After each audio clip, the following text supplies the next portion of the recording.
Hello students, welcome to AEC plus a digital platform of advance engineering classes. मैं हूं अनामिका सिंह और जैसा कि आप जानते हैं हमारा बॉटनी का सेक्शन चल रहा था, उसी को हम कंटिन्यू करेंगे। और आज है बॉटनी की थर्ड क्लास, जिसमें मैं सेकंड चैप्टर आपको पढ़ाने वाली हूं, जो कि है प्लांट मॉर्फोलॉजी का। जी हाँ, बिल्कुल सही सुना है आपने। अब हम स्टार्ट करने जा रहे हैं पादप अकारिकी।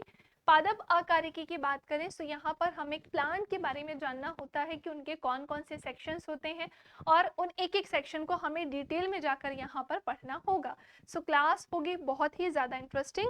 तो चलिए स्टार्ट करते हैं हम हमारा सेशन। अगेन मैं आपको बता देती हूँ कि यहाँ पर हमें क्या पढ़ना है। हम प्लांट्स के ही पूरे सेक्शन को पढ़ेंगे। उसमें जो रूट्स होती है, उसमें जो स्टेम होता है, उसमें फ्लावर होते हैं, उसमें फ्रूट्स होते हैं, रूट्स तो मैं बोल चुकी हूँ, ब्रांचेस होती हैं, जितनी भी चीज़ें होती हैं सब आपको यहाँ पर पढ़ना होगा। ध्यान से देखिएगा। सबसे पहली चीज तो मॉर्फोलॉजी का मतलब क्या होता है, अकारिकी का मतलब क्या होता है, ये हम देख लेते हैं। तो विभिन्न पादप भागों जैसे कि जड़ हो गया, है ना, तना हो गया, पत्ती हो गई, पुष्प, फल आदि के रूपों तथा गुणों के अध्ययन को ही क्या कहते हैं, अकारिकी कहते हैं। बेसिकली जो मैंने आपको बताया था बस उसी को यहाँ पर लिखा गया है और कुछ भी डिफरेंट नहीं है। कहीं पर भी प्लांट मॉर्फोलॉजी आ जाए, समझ जाना कि वो आपको प्लांट्स को डिफरेंट वेज में पढ़ने की बात कर रहे हैं, जिसे हमें बहुत डिटेल में जाकर देखना होता है। हमें केवल इतना पता होता है कि स्टेम होता है, लीफ होती है, रूट्स होता है, लेकिन किन सेक्शन में होता है, उनसे कौन कौन सी चीजें बनती हैं, कौन कौन से फ्रूट्स मिलते हैं, वेजिटेबल्स मिलते हैं, नहीं पता है। उनके टाइप्स क्या क्या होते हैं, कौन से अंडरग्राउंड होते हैं, कौन से नहीं, ये सब हमें पढ़ना है। चलिए नेक्स्ट आते हैं। अब हम, ये है आपके पास पार्ट्स ऑफ अ प्लांट, यानी कि हम प्लांट्स के यहाँ पर पार्ट्स को डिस्कस करने वाले हैं, जो कि बहुत ही ज़्यादा इंटरेस्टिंग होगा। फर्स्ट ऑफ ऑल ये हमारा रूट वाला सेक्शन होता है, जो इस तरह से बिखरा हुआ सा रहता है। ये हमारे रूट वाला सेक्शन होता है जो इस तरीके से बिखरा हुआ होता है। इसका मेन काम क्या होता है, absorbs water and minerals. Very important, ये क्या करता है, वाटर्स को और मिनरल्स को एब्जॉर्ब करके रखता है। अब आपके माइंड में क्वेश्चन ये आ रहा होगा कि मैम हम जो खाना खाते हैं हमें तो न्यूट्रिशंस मिल जाते हैं, मिनरल्स भी मिल जाते हैं, वाटर तो हम पीते ही हैं, तो वो हमें क्लियर समझ में आ रहा है कि हमारे बॉडी में कैसे गया। लेकिन अगर एक प्लांट की बात आती है तो प्लांट को ये सारी चीजें कैसे प्रोवाइड की जाती हैं। पानी तो हम प्लांट में डालते हैं तो यहाँ से उसे क्या मिलेगा, पानी। आपने नोटिस किया होगा अगर किसी प्लांट में हम पानी नहीं डालते हैं, किसी प्लांट में पानी नहीं रहेगा, वो प्लांट कभी भी ग्रो नहीं कर पाएगा, या मैं कहूँ उसमें कुछ ना कुछ कमी रहेगी, जिसके कारण वो कुछ दिनों के बाद मुरझा जाएगा। ये चीजें होती हैं। पानी तो आपको पता है हमें ही देना पड़ता है, प्लांट की टेक केयर करनी होती है। एक छोटा सा प्लांट ही कुछ समय के बाद ग्रो होकर एक बड़ी सी ट्री भी बन जाता है, ये भी पूरी प्रोसेस होती है। बट ये इसकी इनिशियल स्टेज है, छोटा सा प्लांट है ये। मिनरल्स इसको कहाँ से मिलते हैं, तो जिस सॉइल में हम अपनी सीड्स को बोते हैं, उसको सो करते हैं, जब हम उसको सो करेंगे तो वहां पर जो सॉइल होता है उसमें भी पहले से ही क्या होते हैं, मिनरल्स होते हैं, कुछ न्यूट्रिएंट्स होते हैं, जैसे एनपीके होता है, जैसे नाइट्रोजन हो गया। मैंने क्या बोला, जैसे उसमें क्या होता है, एनपीके होता है ना, नाइट्रोजन हो गया, पोटेशियम हो गया, फास्फोरस हो गया। सारी चीजें कहाँ पर होती हैं, यहाँ पर पाई जाती हैं, जो हमारे प्लांट्स को ग्रो करने में बेसिकली हेल्प्स करते हैं। तो मिनरल्स हमें सॉइल से भी मिलते हैं। नेक्स्ट आते हैं, उसके बाद थोड़ा सा ऊपर जाएंगे। ये जो आपको लंबी सी दिख रही है, बस इसी को हम क्या कहते हैं, स्टेम कहते हैं। इसे, ये क्या होती है, तो ये सपोर्ट्स ऑफ द प्लांट होती है, यानी कि ये हमारे प्लांट को सपोर्ट देती है। अगर एक स्टेम ना हो, अगर ये स्टेम ना हो तो हमारे प्लांट में ब्रांचेस नहीं निकल कर आएंगी, हमारे पेड़ों की शाखाएं नहीं होंगी, और जब ब्रांचेस नहीं होंगी तो उसमें लीफ कैसे आएगी, और जब लीफ नहीं होगी तो उसमें फ्लावर या फ्रूट कैसे आएगा। तो ये पूरी प्रोसेस चलती रहती है इस तरीके से, है ना, ये पूरी प्रोसेस चलती रहती है। हमने देखा कि प्लांट में एक रूट वाला सेक्शन होता है जो कि अंडरग्राउंड होता है, इसलिए ये हमारा रूट सिस्टम कहलाता है। भूमिगत भाग ये एक्चुअली में कहलाता है। रूट सिस्टम जो होता है वो हमारे सॉइल के अंदर वाला सेक्शन होता है। इसके ऊपर वाले इस पूरे सेक्शन को हम शूट सिस्टम कहते हैं। हिंदी वालों इसे हम प्ररोह तंत्र कहते हैं, है ना, इसे हम प्ररोह तंत्र कहते हैं, हिंदी में ये कहलाता है ना। अब मेरी बात ध्यान से सुनो, ये कलर दिख भी रहा है, चलो अब ब्लैक से लिखेंगे। अब ध्यान से सुनिएगा, स्टेम के ऊपर आते हैं फ्रूट्स। जब ये स्टेम जो होती है ना, ये यहाँ पर जो जा रही है, ये जो इतने सारे भागों में बट रही है, ये क्या कहलाती है? ब्रांचेस यानी कि शाखाएं। यही तना आगे चलकर बहुत सारी शाखाओं में विभाजित हो जाता है, बहुत सारे जो ब्रांचेस होते हैं उसमें डिवाइड हो जाता है। ब्रांचेस में डिवाइड होने के बाद उसमें क्या लगते हैं? फ्रूट्स भी लगते हैं। फ्रूट्स क्या करते हैं? प्रोटेक्ट्स द सीड्स, ये सीड्स को प्रोटेक्ट करने का काम करते हैं और ये हमारे लिए फूड की जो रिक्वायरमेंट होती है उसे फिल भी करते हैं। नेक्स्ट आते हैं लीफ। ये जो ब्रांचेस हैं, ये जो शाखाएं हैं, ये आगे जाकर बहुत सारी लीफ में डिवाइड हो जाती हैं। इनमें क्या लगती हैं? लीव्स लगती हैं। लीफ जो होती है performs photosynthesis, very very very important. एक प्रोसेस होती है फोटोसिंथेसिस की, प्रकाश संश्लेषण की क्रिया होती है, जिसके लिए कौन रिस्पॉन्सिबल होता है? प्लांट का कौन सा सेक्शन रिस्पॉन्सिबल होता है? लीफ, है ना, क्योंकि लीफ में ही सनलाइट की हेल्प से जो एनर्जी होती है वो सनलाइट की हेल्प से ली जाती है। जहां पर एटमॉस्फेयर में जितनी गैसेस होती हैं, चाहे वो CO2 हो, O2 हो, क्योंकि जब हम इनहेल करते हैं तो हम क्या लेते हैं? O2 को लेते हैं। जब हम इनहेल करते हैं तो हम O2 को लेते हैं।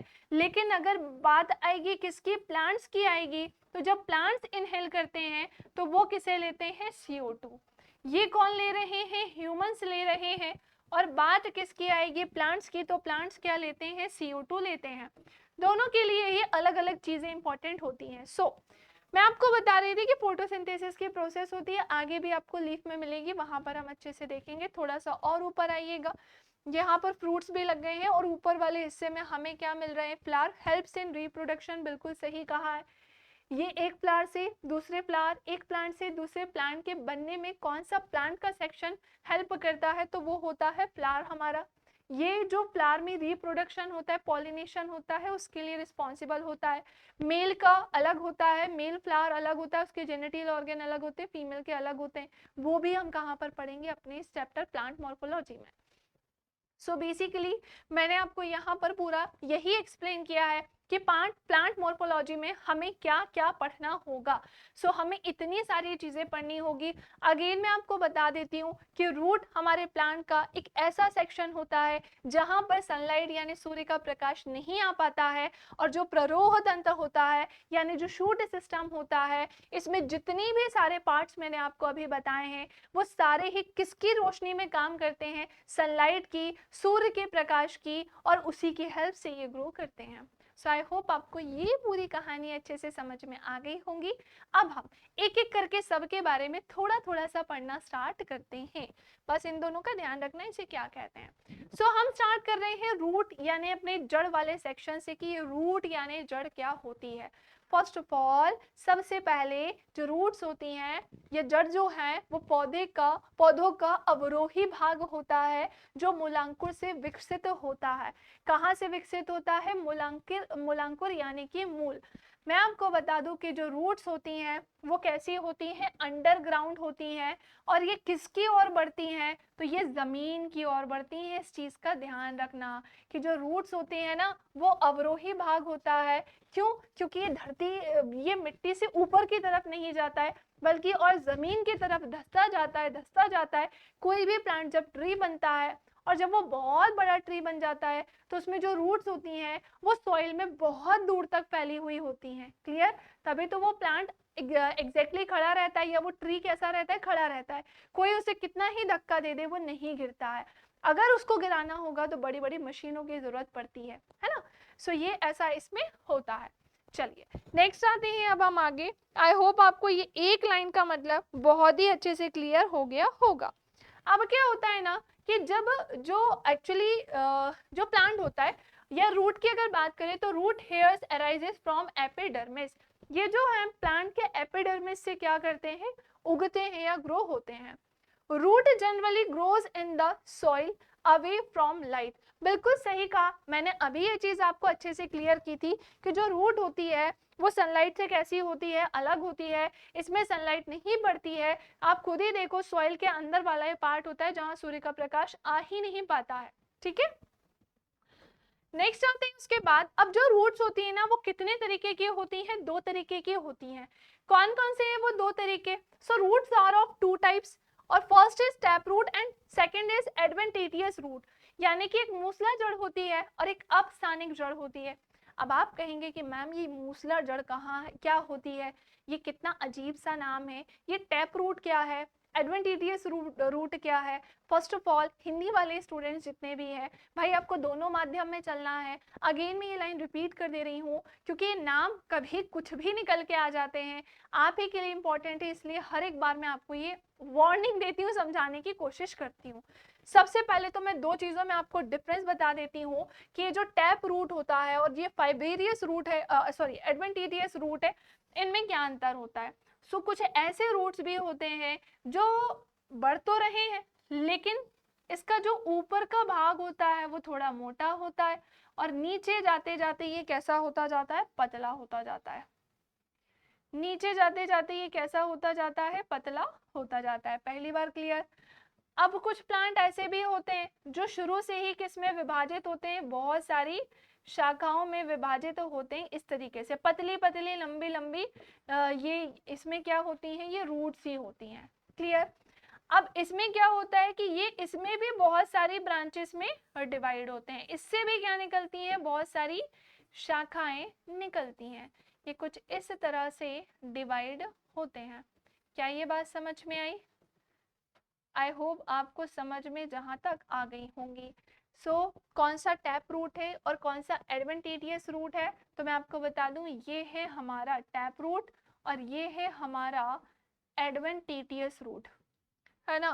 एडवेंटिशियस, एडवेंटिनियस है वो, टीटियस रूट। ठीक है, तो आई होप आपको डिफरेंस अच्छे से क्लियर हो गया होगा। अब हम जो हमारा टैप रूट था ना उसका हम क्या पढ़ने जा रहे हैं, मॉडिफिकेशन देखने जा रहे हैं, जो कि कितने पार्ट में होता है, 3 पार्ट में होता है। एक कॉनिकल होते हैं, एक नेपी फॉर्म होते हैं और एक फ्यूसी फॉर्म होते हैं। कॉनिकल में क्या आते हैं, कैरोट आते हैं। नेपी फॉर्म में क्या आता है, टर्निप और बीट्स आते हैं, बीटरूट भी जिसे हम कहते हैं। और फ्यूसी फॉर्म में क्या आती है, रेडिश यानी कि मूली आती है। अब मेरी बात ध्यान से सुनेंगे, स्टोरेज के फॉर्म में अगर मैं बात करूं तो इनका मॉडिफिकेशन टैप रूट का किया गया है। फर्स्ट ऑफ ऑल मैंने टैप और एडवेंटिशियस के बारे में आपको बताया कि टैप रूट जो होती है उसका ऊपर का भाग मोटा होता है और बीच में ये नीचे जाते जाते पतली होती है, और इसी से बहुत सारी रूट्स जो है वो अलग अलग पार्ट में उससे भी बहुत सारी रूट्स निकलती हैं। लेकिन एडवेंटिशियस रूट में ऐसा नहीं होता है, इसमें स्टार्टिंग से ही एक ही जगह से बहुत सारी रूट्स जो है वो फैली हुई सी रहती हैं। ये सबसे बड़ा इनका डिफरेंस था। फिर मैंने आपको बताया कि जो टैप रूट है वो भी 3 तरीके की होती हैं, इनका मॉडिफिकेशन 3 तरीके से होता है। आप इस डायग्राम की हेल्प से भी इसे समझ सकते हैं। मैंने जस्ट अभी आपको टैप रूट के बारे में बताया कि इसका ऊपर का सिरा कैसा होता है, मोटा, नीचे जाते जाते अपने आप पतली होती हैं और इनसे भी बहुत सारी चीजें निकलती हैं, जैसे आप इस एग्जाम्पल में भी समझ सकते हो। इस कैरोट को, गाजर को देखकर भी समझ में आ रहा होगा। नेक्स्ट आते हैं एडवेंटिशियस में, ये अपने आप ऐसे बहुत सारी निकली हुई सी रहती हैं। सो ये था इन दोनों का डिफरेंस। अब ये एडवेंटिशियस भी ना कुछ पार्ट्स में डिवाइड होती हैं, जैसे फाइब्रियस होती है, सेकंड होता है फ्लूइयर, और फिर थर्ड होता है ट्रू एडवेंटिशियस। अब मेरी बात ध्यान से सुनना, फाइब्रस में क्या होता है कि कोई एक ऐसा प्लांट होता है जहां पर एडवेंटिशियस जैसा ही है बट ये ना बहुत ज्यादा गुच्छों में होता है। ये एडवेंटिशियस तो इतने गुच्छे में नहीं था, बहुत बल्क में नहीं था, ये बस थोड़ा थोड़ा सा यहाँ से निकल गया था तो हमने उससे समझा। बट फाइबेरियस में क्या होता है, बहुत ज्यादा क्वांटिटी में इसमें जो रूट्स होती है ना बहुत ज्यादा रहती हैं और इस तरह से बिखरी हुई सी एक हिस्से से निकलती हैं। फोलियर की अगर मैं बात करूं तो इसमें जो लीफ होती है ना, उसके किसी एक कोने के हिस्से से कुछ इस तरीके से ये निकलती है, आप इससे भी समझ सकते हो। ट्रू एडवेंटिशियस की बात करें तो आपने शुगर केन तो देखी होगी, उसके बीच का ये हिस्सा रहता है। आपने ये भी नोटिस किया होगा कि उससे कई बार लीफ कुछ इस तरह रूट्स जो है वो इस तरह से साइड से निकलती हैं, बस वही क्या कहलाती है, ट्रू एडवेंटिशियस रूट कहलाती हैं। क्या मेरी बात अच्छे से समझ में आ रही है सबको? मैंने आपको टैप रूट और एडवेंटिशियस के बारे में बताया है और हमने यहाँ पर देखा है कि ये कैसे वर्क करते हैं, कैसे दिखाई देते हैं। रटने वाली कोई बात नहीं है, बस हाँ नाम थोड़े से आड़े टेढ़े हैं तो उसके लिए मैं कुछ नहीं कर पाऊंगी। मैं केवल चीज़ों को बेटर वे में एक्सप्लेन कर सकती हूँ, बाकी नाम तो आपको याद करने होंगे। हम स्टार्ट करते हैं टैप रूट से। टैप रूट आपके सामने है, ध्यान से देखिएगा। मूसला जड़ बीज के अंकुरण के समान समय मूलांकुर से विकसित होती है। इनका मतलब ये है कि ये कहाँ से विकसित होती है, जब बीज का क्या होता है, अंकुरण। अंकुरण लिखा है, इसको अंकुरण कर लेना। The root is a centric root from which primary, secondary and tertiary roots arises. अब मेरी बात ध्यान से सुनना। इनका कहने का मतलब ये है कि जो टैप रूट होती है ना, उनका एक सेंट्रिक रूट होता है, उनका एक सेंट्रिक रूट होता है जिससे सेकेंडरी, जिससे टर्शियरी रूट्स भी निकलती हैं। मतलब सेकेंडरी रूट्स तो निकलती ही है, प्राइमरी मतलब जो सबसे पहले निकलेगी, ये भी मैं आपको एक्सप्लेन कर दूं, है ना। एक सेंट्रिक रूट होता है जिससे क्या बोल रहे हैं, प्राइमरी। प्राइमरी मतलब उस रूट के सबसे पहले से, फॉर एग्जांपल ये अगर पहले निकला है तो ये प्राइमरी होगा, फिर ये सेकेंडरी होगा। और क्या बोला है, टर्शियरी रूट्स मतलब इन रूट से भी क्या निकलती हैं, बहुत सारी रूट्स निकलती हैं। ये था इस लाइन का मतलब। सेकेंड आते हैं, tap root develop from the radical during seed germination. तो ये मिट्टी में अधिक गहराई तक प्रवेश करती हैं तथा सीडी जर्मिनेशन के बारे में ये नहीं लिखा है। बेसिकली यहाँ पर बीज के अंकुरण के बारे में बात चल रही है कि उससे ये निकलना स्टार्ट करती है। फॉर एग्जाम्पल हमने एक छोटा सा क्या ले लिया है, चना लिया है। फॉर एग्जाम्पल हमने एक छोटा सा क्या लिया है, चना। अब मुझे चना बना लेने दो पर उसके लिए, ताकि मैं एक्सप्लेन कर सकूं।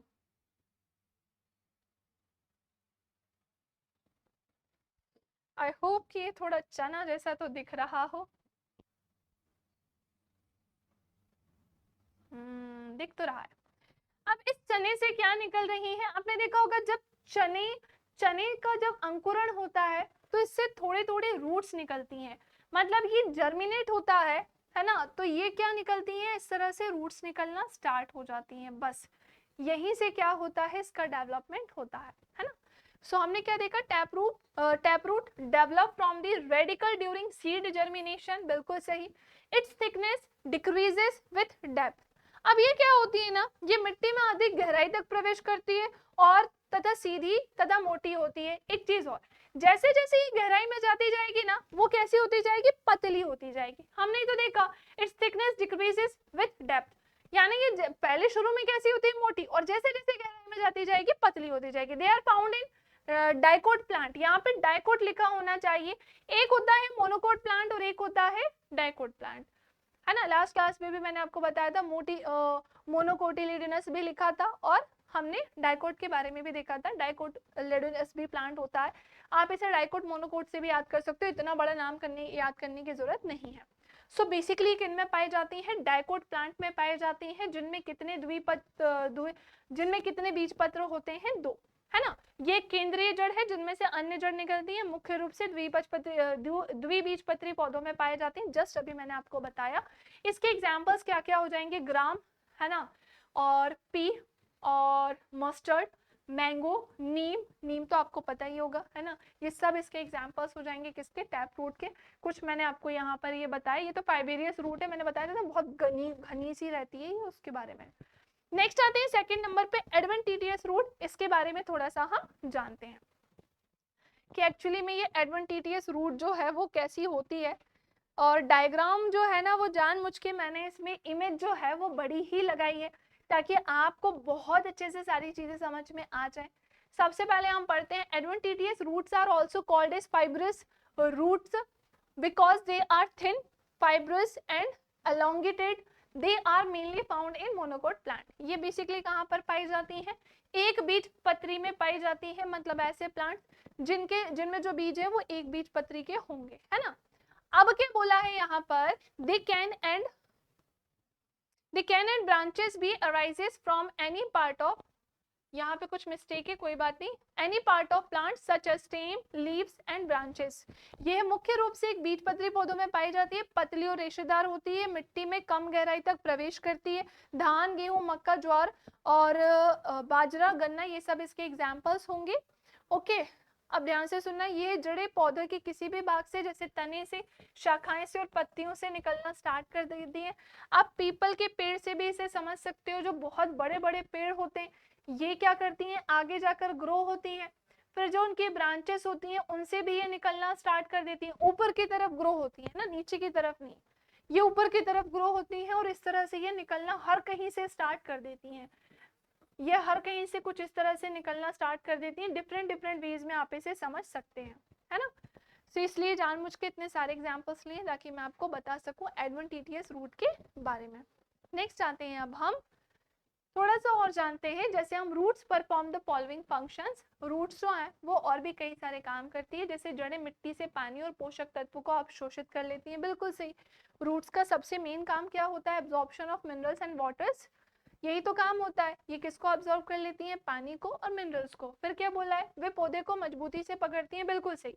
रूट्स अगर स्ट्रांग होंगे तो हमारा जो प्लांट है, जो हमारा ट्री जो इतना बड़ा हो गया है, ये उसको भी क्या करके रखेंगे, मजबूती से पकड़ के रखेंगे। वो दुनिया आंधी तूफान आ जाए, हो सकता है ट्री इतना भी पुराना होगा कि वो उससे भी ना गिरे, और कई बार ऐसा होता है कि वो कमजोर होता है तो वो गिर जाता है ना। वे पौधों को मजबूती से पकड़ते हैं, वे भोजन और पोषक तत्वों को संग्रहित करने में मदद करते हैं, बिल्कुल सही।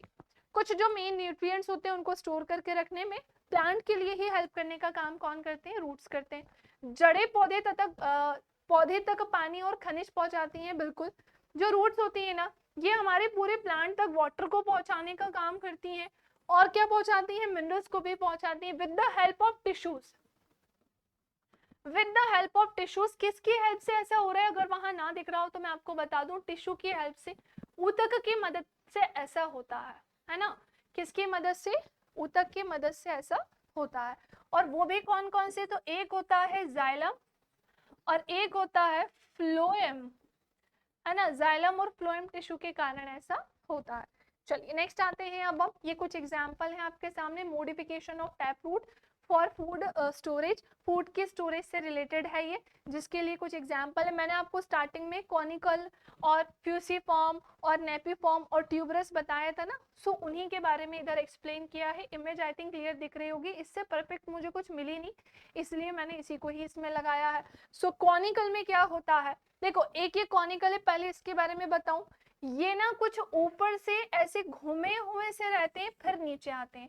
इस चीज का ध्यान रखना कि ये कोनिकल मतलब ऊपर से एक कोन निकाल कर रहेंगे, या वो ऊपर से ऐसे घूमे रहेंगे, ऐसा कुछ भी किसमें नहीं होता है, फ्यूसीफॉर्म में नहीं होता है। पतले से होते हैं और ये कुछ इस तरीके से रहते हैं, और ऊपर ये इतनी सारी चीजें इसकी निकली रहती हैं। नेक्स्ट आते हैं नेपीफॉर्म।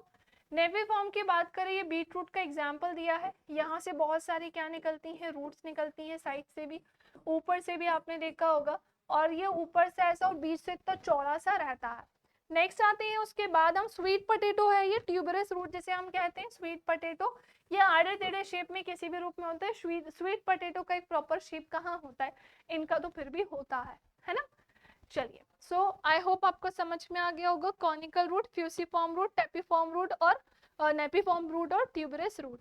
और जानते हैं थोड़ा सा आगे चलकर, टू प्रोवाइड मैकेनिकल सपोर्ट, यानी कि यांत्रिक सहायता प्रदान करने में भी कौन मदद करते हैं, तो वो हमारी रूट्स हेल्प करती हैं। रूट्स को मैंने इतने तरीके से पढ़ा दिया है कि कुछ भी पूछेंगे आराम से बनेगा, और किस्मत बहुत ही बेकार होगी कि अगर इनमें से भी कहीं से नहीं पूछा तो। सबसे पहले प्रॉप रूट्स, जिसे हम स्तंभ मूल कहते हैं। फॉर एग्जाम्पल ये क्या हो जाएगा, बरगद। एक होता है अस्तंभ मूल, जिसमें मक्का और गन्ना आता है, और एक आता है क्लाइंबिंग रूट्स, जो कि ऊपर की तरफ भी चढ़ता है, जिसमें पान और मनी प्लांट, मनी प्लांटरी लिखा है, मनी प्लांट आप इससे समझ सकते हो। क्लियर। सो प्रॉप रूट्स होते हैं, स्टिल्ट रूट्स होते हैं, और क्लाइंबिंग रूट्स होते हैं, इसका भी ध्यान रखना। ये कुछ बना हुआ है डायग्राम।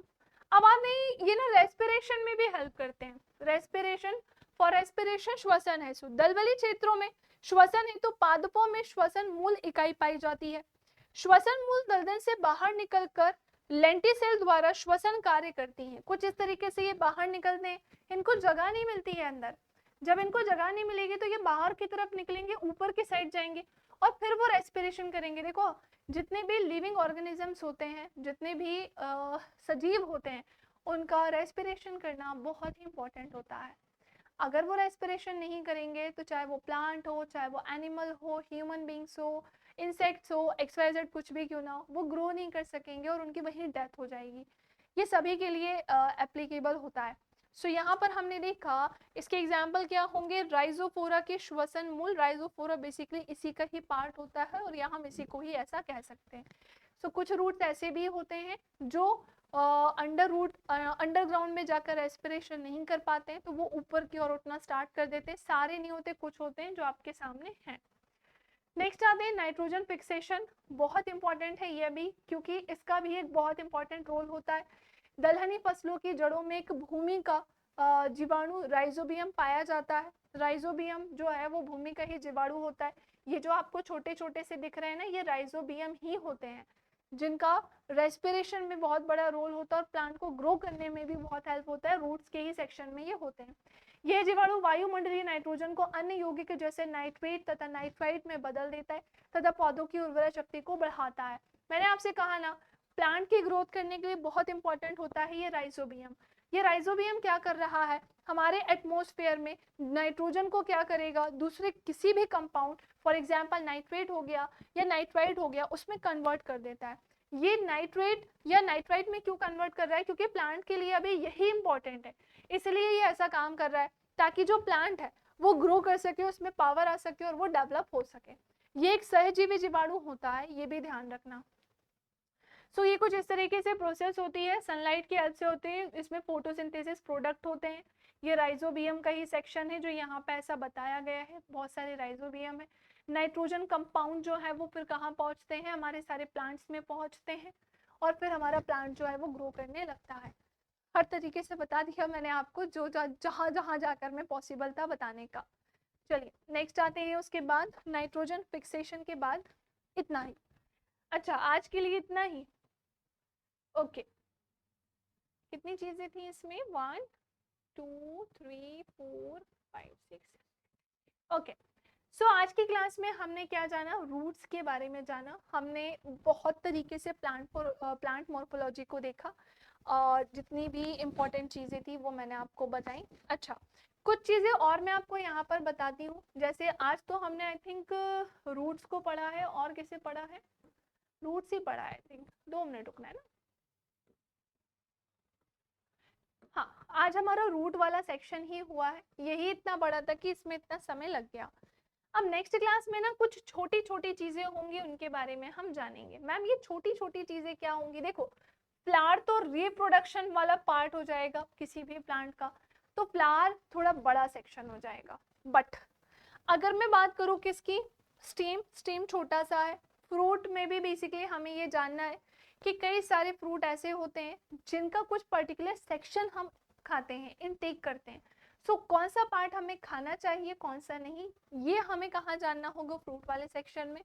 एंड मैं आपको लीफ वाले पार्ट में फोटोसिंथेसिस की प्रोसेस के बारे में बताऊंगी, प्रकाश संश्लेषण की क्रिया के बारे में बताऊंगी, है ना, जिसकी मैं थोड़ी सी शुरुआत आपको करवा देती हूँ। अभी थोड़ा सा टाइम है तो उसमें मैं आपको ये चीज़ करवाती हूँ, है ना।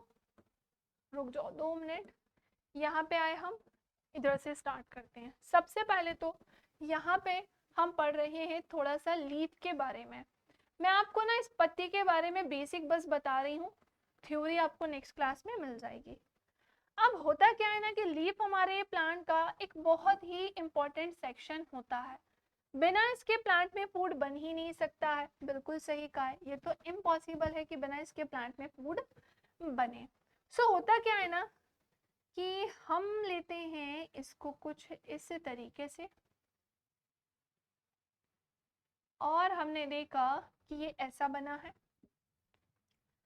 मैं ये क्यों बना रही हूँ, ताकि मैं आपको एक पूरी कहानी अच्छे से एक्सप्लेन कर सकूं। ये रूट्स हैं जो इससे इतनी दूर दूर तक बिखरी हुई हैं, फैली हुई हैं। इसी में ही अगर मैं आगे जाऊं, ओके, तो ये हमारा लीफ वाला सेक्शन हो जाएगा और उसमें भी हम क्या कर सकते हैं, इन चीज़ों को ऐड कर सकते हैं।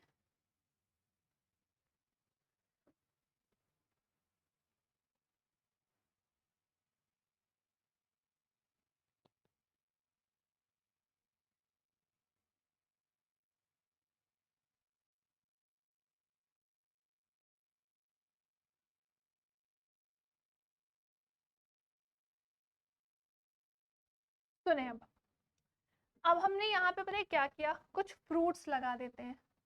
जैसे हम यहाँ पर लगा देते हैं, जैसे हम इस सेक्शन में लटके हुए से लगा देते हैं, इस सेक्शन में लटके हुए से लगा देते हैं, कहीं पे भी अभी लटका रही हूँ मैं, है ना, इस सेक्शन में लटके हुए से लगवा देते हैं। ठीक है, और क्या कर सकते हैं हम, प्लांट्स भी तो बनते हैं।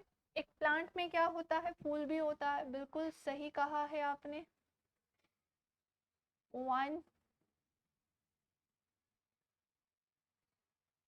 ये आप लोग पता है बना भी लेना, बेसिक सा सेक्शन में आपको बता रही हूँ क्या क्या चीजें इंपॉर्टेंट होती है प्लांट के ग्रो होने में।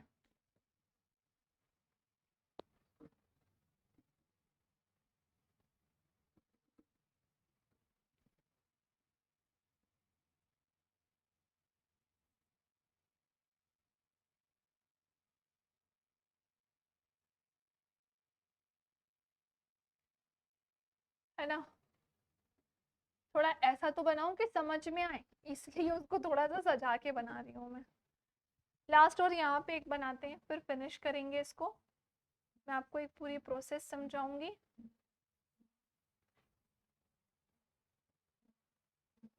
आप इसे 2x की स्पीड में करके भी देख लेना, बट प्रैक्टिकली चीजें हम जो समझ पाते हैं ना, वो दूसरी चीजों से नहीं समझते। अब सुनो क्या होता है, होता ये है कि सन तो आपको सबको पता ही है कि सन कैसा होता है, गोल होता है, और कुछ इस तरीके का ही मैं बना रही हूँ। और हमने ये देखा,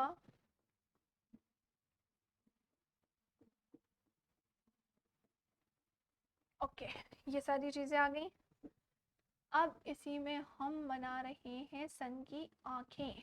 मेरी बात ध्यान से सुनो, क्या होता है कि जो सनलाइट होती है ना, वो हमारे प्लांट के लिए बहुत इंपॉर्टेंट होती है।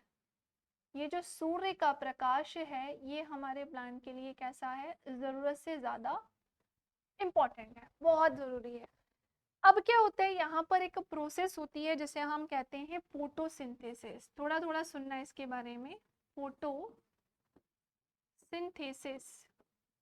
ये जो प्रकाश संश्लेषण की क्रिया होती है, सबसे पहले तो किसकी हेल्प से होती है, ये होती तो लीफ में है, कहाँ होती है, पत्ती में होती है। किसकी हेल्प से होती है, क्लोरोफिल की हेल्प से होती है, क्लोरोफिल की हेल्प से ये होती है ना। जिसमें हमारी लीफ में पता है क्या होता है, तो हमारी लीफ में यहाँ पर Mg यानी कि मैग्नीशियम भी एक इम्पॉर्टेंट कंपोनेंट होता है, सबसे इम्पॉर्टेंट बात। अब होता क्या है कि एटमॉस्फेयर में जितनी भी गैसेस हैं, अब एटमॉस्फेयर में जितनी भी क्या है, गैसेस हैं, अब वो चाहे आप O2 ले लो, चाहे आप CO2 ले लो, या फिर आप नाइट्रोजन ले लो, जितनी भी गैसेस है वो भी कौन लेगा, प्लांट लेगा। अब होगा क्या कि लीफ वाला जो सेक्शन है, लीफ में ही फूड बनेगा। फूड बेसिकली कहाँ पर बनता है, तो फूड तो लीफ में ही बनता है। तो खाना बन रहा है जब लीफ में, खाना कहाँ बन रहा है, तो जब ये लीफ में बन रहा है, तो सनलाइट की हेल्प से एक प्रोसेस होती है फोटोसिंथेसिस, जहाँ सूर्य की रोशनी से ऊर्जा जो होती है वो CO2 में कन्वर्ट हो जाती है। मतलब CO2 लेते हैं और प्लांट को क्या मिलती है, ऊर्जा, किसकी हेल्प से, सनलाइट की हेल्प से। यही प्रोसेस क्या कहलाती है, फोटोसिंथेसिस, जिसमें सेल भी इंपॉर्टेंट होती है। क्यों इंपॉर्टेंट होती है, क्योंकि ये पूरा इतना बड़ा प्लांट किसकी हेल्प से बना है, तो ये सनलाइट की हेल्प से बना है, सूर्य के प्रकाश से बना है, बट ये किन छोटी छोटी चीजों से मिलकर बना है, तो ये मिलकर बना है किससे, सेल से। इसमें स्टोमेटा भी होता है, पत्तियों में स्टोमेटा भी होता है, ये भी मैं आपको बता दूं। एक नई चीज मैं आपको बता रही हूँ कि ये जो लीव्स है ना, इन लीव्स में क्या होता है, स्टोमेटा। मैम ये स्टोमेटा क्या होता है, तो हमारी जो लीफ होती है उसमें होते हैं पोर्स। फॉर एग्जाम्पल ये क्या है, हमारी लीफ है ना, ये है हमारी लीफ।